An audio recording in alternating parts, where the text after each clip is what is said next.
pay-per-view bout involving boxers below lightweight is an extremely rare occurrence. But the confrontation between Marco Antonio Barrera and Naseem Hamed was so popular with the public that the HBO channel did not have to think long about whether to put this fight on regular air or to sell it through the system of pay-per-view broadcasts. The purchase price was a considerable $40 for those years. In the end, 310,000 pay-per-views were sold. Naseem Hamed came into the fight a clear favorite. Pre-match layouts were 3-1, in some cases even 4-1 in his favor. Barrera's guaranteed fee was $2 million. Hamed's guaranteed fee was $6 million. But in total, with interest on top, he earned a fabulous $8.5 million for a featherweight. At the time, that made him the second highest paid boxer in Britain after Lennox Lewis. Hamed stated that he wants to be remembered as the man who raised the fee bar in the featherweight division and also brought a spark to boxing like Muhammad Ali did. Hamed's fights were indeed very entertaining. Thanks to his athleticism, he literally bullied his opponents. In the United States, Hamed quickly gained fans as well. His American debut in '97 against Kevin Kelly lasted only 4 rounds. During those 4 rounds, each boxer was on the floor 3 times. Hamed competed in the featherweight division for 6 years, and during that time defeated most of the division's top fighters, including Puerto Rican boxing legend Wilfredo Vazquez. Of his 15 fights at featherweight, 13 of them were by knockout, so most observers agreed that Naseem Hamed is the strongest boxer of this weight. Overall, the Brit had a record of 35-0-31 knockouts. Another interesting thing with the pre-match odds was that both boxers were 27 years old. But while Hamed was considered a fighter in his prime, Marco Antonio Barrera was called a veteran at the same age. The Mexican made his professional ring debut at the age of 15, and by the age of 27 had fought 55 fights. He had the longest break between fights at that time after 2 consecutive losses to Junior Jones. He lost the first fight by knockout, although the official result included a disqualification, as Barrera's trainer jumped into the ring before the referee could stop the fight. By the way, the first fight between Barrera and Jones was attended by Naseem Hamed. If the Mexican had won then, their meeting would have taken place back in '97. Barrera lost his second fight with Jones on points, took a very long pause for himself, 10 months. Even in 2000, after a February war in the ring with Eric Morales, Barrera had 3 more fights after that in the same year. And after such a busy schedule, he stepped up to fight against Hamed just 4 months later. Marco Antonio Barrera was a classic Mexican rube, and that style seriously let him down in those 2 fights against Junior Jones. But after those 2 setbacks, many noticed that Barrera's style began to change. He was beginning to show the refined elements of classic boxing. However, it was still not enough in the eyes of the public. Already quite shabby Mexican veteran against a gifted British star with a heavy punch. In addition, Hamed's trainer for this fight was Emmanuel Stewart. Many pundits thought this fight was easy money, both for Hamed and those who bet on it. 28 out of 30 observers polled predicted a win for Naseem Hamed. Almost before the fight started, there was an unpleasant episode for Barrera when it was time to enter the ring, and Marco Antonio was ready to leave the locker room as he was the first to leave. He was informed that Hamed had decided to retape his hands, and Barrera would have to wait. As a result, Barrera sat in the locker room for 30 minutes, not realizing when to get in the ring and how intensely to warm up. George Foreman, who commented on the fight, said that most likely Hamed did it intentionally to knock his opponent out of the rut even before entering the ring. But already in the first round, a left jab from Barrera knocked Hamed out of his rut. Naseem responded to the Mexican's successful attack with a smile. The Mexican responded to the smile with an accurate jab. It was one of those fights where the audience immediately realized that they had not wasted their money. Something special was waiting for them today. But as it turned out, the leading role in this performance was taken by the one who was given the supporting role.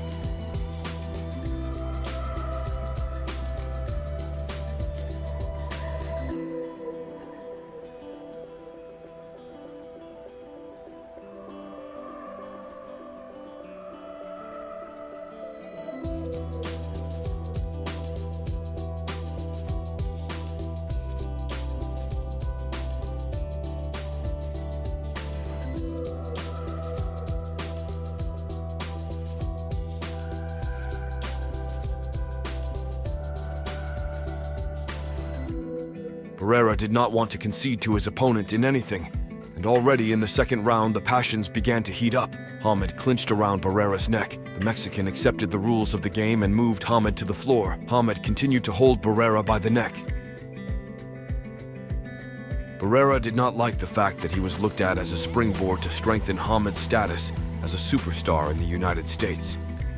He did not like the arrogant behavior of his opponent, who, by the way, entering the ring first of all, tried to break into Barrera's corner. But the Mexican team did not let him in.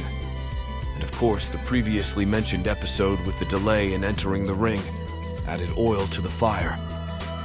Barrera has been in this business for too long and understood perfectly well that his opponent decided to play psychological games with him.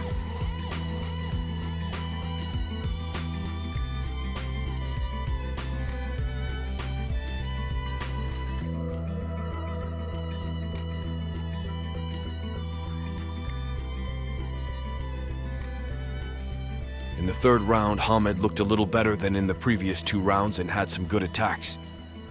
On this background, 2 judges out of 3 even gave this round to him, although this decision looks quite controversial. It could seem that the Briton began to find his rhythm, but for the 4th round, Barrera left behind him without questions.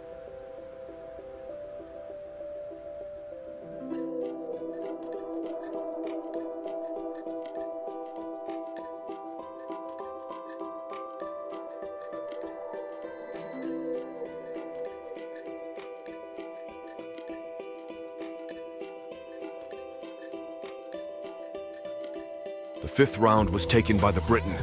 It was an even 3 minutes, but at the end, Hamed landed a hard left jab and then a right to Barrera's temple.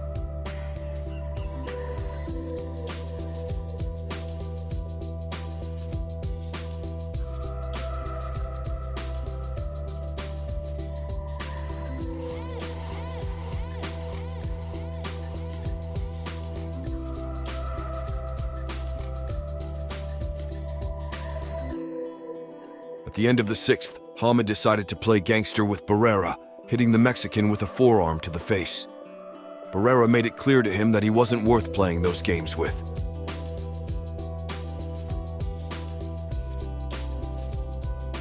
Before the 7th round began, Hamed's trainer Emmanuel Stewart told his boxer, not for the first time, that he was losing the fight, and if he continued like this, he would suffer the first defeat of his career.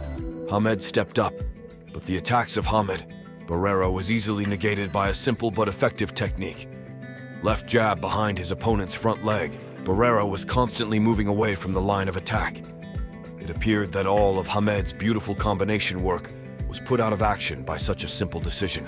Because of this, almost all of Hamed's attacks turned into one-punch attacks, and such uncomplicated and unprepared actions of the Briton were read quite easily by Barrera. And in the 8th round, he proved it again, catching Hamed in another trap, using the traditional feature of the Briton in his attack. Naseem keeps his hands low, and after his attack, he returns his hand to the same usual position, not to his chin. Interestingly, after that, the Mexican did not rush in for the takedown, which shows a clear plan for the fight and tactical stamina.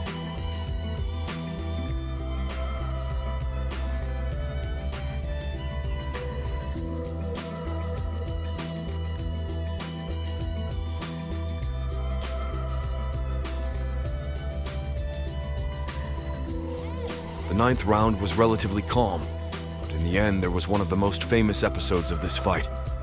It should be noted that Hamed held Barrera's head with his right hand in order to hit him with a left, but this maneuver failed.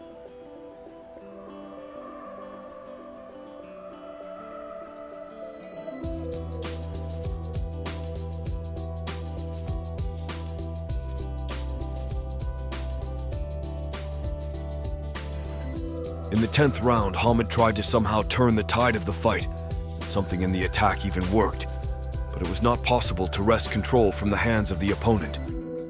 Hamed thought that he was going to have to fight with a common Rubaca, who will go at him from the first seconds. Barrera, before the fight, constantly said that he would attack without interruption. But that night, Hamed faced a focused and well-trained counterpuncher.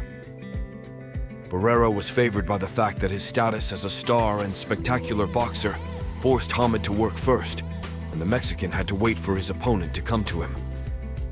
In many of the fights before this, it was obvious that Hamed was making a lot of mistakes on offense, such as often going high on his chin. He's gotten away with this in other fights because of his speed, reaction, and plasticity. But this night he was facing a different level of opponent. A detailed analysis of his 3 losses to Jones, and in his only fight so far against Eric Morales, along with his desire to progress and hone his skills, had yielded excellent results. The world saw a brand new Marco Antonio Barrera, who showed by example that even if you have been fighting in the pro ring for almost half a lifetime, and have fought 50 fights, it is never too late to develop new skills and improve yourself. Naseem Hamed did not have the keys to an opponent of this level of difficulty.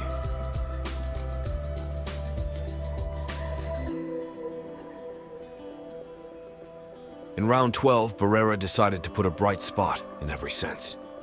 He even literally stuck Hamed's head into the cushion of the ring post, and it looked not as something emotional, but as an action with the calculation to finally finish the opponent from a psychological point of view. Taking into account the arrogant behavior of Hamed, both before the fight and during, the audience accepted this episode with delight.